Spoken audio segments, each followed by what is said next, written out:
Stockholm, PA, and thank you guys for being at Beyond Cinema Studio, Saoirse, Jason, Avery. You guys premiered yesterday at Eccles, going down in history with some other huge films. What was that like? Well, Avery, what was it like? Yes, look at Avery. Okay, In the canon of your work, how does it rank?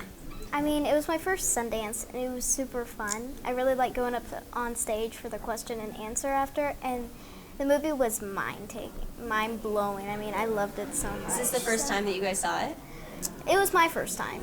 Me too. Yeah, mine too. And it was really interesting. I think, even though I don't like watching films that I'm in, but No, do I. Hey, same Oh, with you don't? me. I don't Like watching films that you're in. I don't really. Shut up. Come on. I don't like watching myself. But you loved yourself in this Oh, one, I didn't you? can't take my Once eyes off I'm myself. in it, Little it's bit, okay. maybe. Just like- Once Jason's in my films, I'll watch them.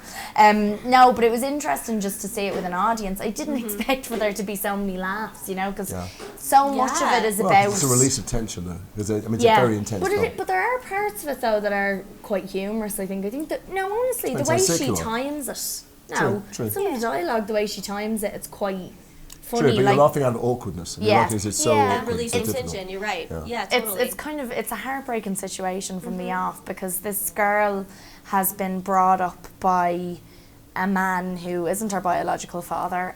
She's been with him for 17 years, and he's instilled everything in a that she basement. is in her. Locked in the basement. Yeah. So, So she's when she leaves that room for the first time, she's still very much his and is happy to be that. And then she's handed back to her biological parents, who she doesn't really know and doesn't remember, and is kind of told, okay, this is your family now and this is your home, and it's completely alien to her. So there's moments in it like where she's been called a different name by Ben. She's been called Leia her whole life, but she was actually, when she was born, she was called Leanne. So there's a scene in the film where the parents are calling her one thing and she's like, no, my name's Leia. Oh, like the princess? Huh? What do you mean? What film are she you talking doesn't about? know. No. So it's there's moments like that that are quite interesting to watch. I found it odd because obviously I'm only in my scenes and I didn't get to see the meat of the film is Saoirse and Cynthia Nixon playing mother and daughter trying to form a bond, or at least the mother trying to force a bond on the daughter.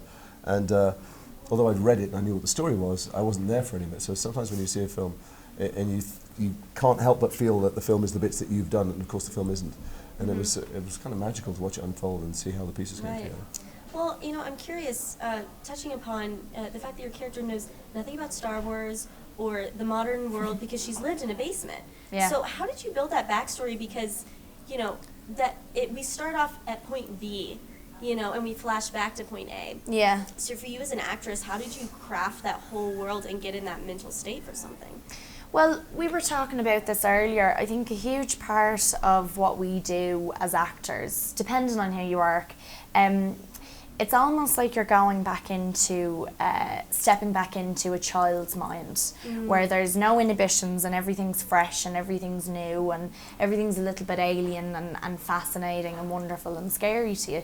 So I think that if you can tap into something like that, it's a wonderful exercise if you're playing a character that's gone through that, but also just as a person, it's a great thing to do, to see everything as fresh as you can, and that's something that I'm attracted to, that kind of feeling. So to get to do that with a character was something that I was really excited about doing. So and I understood that as soon as I read the script. I loved it straight away, and we actually shot in a prison during the film.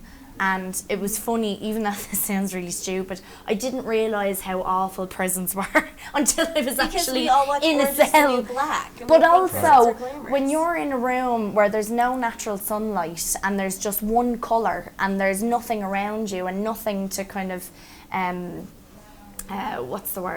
stimulate you, your imagination goes to all different places, and your personality it really does sort of change. So when you're put in that situation, it opens up a whole different side of you, I think.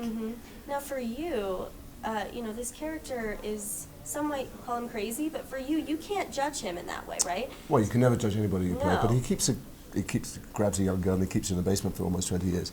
So what was your process like? There the correlation with the headlines parts, because what Nicole Beckwith, the writer-director, created was a man who adores and worships and loves this person who's got there. She's basically the only good thing in his life, and it is the centre of his life. So, you know, I have 2 little girls, and they are the centre of my life. So I don't lock them in a basement, but I know what that's like. And also, I think it's a dizzying thing for his ego. I mean, it's you know, all of us feel insignificant at various points, and that the world doesn't pay us attention. Witness how everybody now needs to be validated by the entire social media world. You know, well, this is a man who doesn't get it from the rest of the world, and in the basement he is God. And it's a heavy responsibility that he dives into and adores, and it makes him who he is. And what's slightly magical and I think accessible about the film, because hopefully there's not many people watching who have children locked in basements, I don't know, Let's hope not. is that they form a connection that is incredibly complicated for them, particularly the bulk of the film is when Saoirse's got out of that room. And all of us are formed by these relationships we've had, whether it's with a parent or with a friend or a lover, and sometimes we hate them, and sometimes we love them, and sometimes we want to shake those things that have created us and the building blocks of our personality, but you can't. And which bits are from the other people, and which bits were always in us? And those are the questions that the film asks aside from the plot. Right. Well, I mean, the script, I'm curious about, you know, you read the script, and then you guys have worked with, and I don't know about you, Avery, some fantastic directors. And this is, you know, one of Nicole's first ventures. So, It's her first, yeah, she's the first-time writer-director of a feature. screenplay. She's never written a screenplay before. Right. So it's a leap of faith for you guys. I mean, you love the script, but it's a leap of faith putting especially something so intimate as this script, into the hands of Nicole. What made you jump on board with her? I have to say, though, as soon as you meet Nicole, I don't know if you guys are going to talk to her, but she makes you feel safe as soon as you meet her, because she's incredibly clear and completely kind of trusting in who she is. She knows who she is, she knows what she wants. She never swayed away from where this script was going to go and what path the story was going to take. It always stayed the same. And in a way, I think Leia is kind of a personification of her and the story. She's very similar in the sense that she doesn't really change. She's very much who she is. And Nicole's like that too. So as soon as I met her, I was always, I mean, she's my friend and I love her, but I was so impressed by how she just stuck to her guns on everything throughout the whole shoot. And even in post as well. I mean, we talk to each other all the time when it came to post and things being, you know, possibly changed and things like that. She never swayed away from what she truly believed in when it came to the story. It's almost supernatural, her level of certainty. Yeah, you never felt frankly, unsafe. when a script's this good, you know, before I met her, I heard that there's a script that was written by this young woman who it got into the Sundance Lab, and then it got to the top of the blacklist, and then it won her a Nichols Fellowship. So you're already starting to thinking, that's pretty good. Yeah. And then She's you meet alright. her, and she's completely sure of herself. And directing is making decisions, a million decisions a day. In a lovely You know, way, in the most kind of humble, sincere way, you know. But I've worked with others. I've worked with first-time directors who haven't got a clue what they're doing. Yeah. That's also magical and great. You just submit to the process.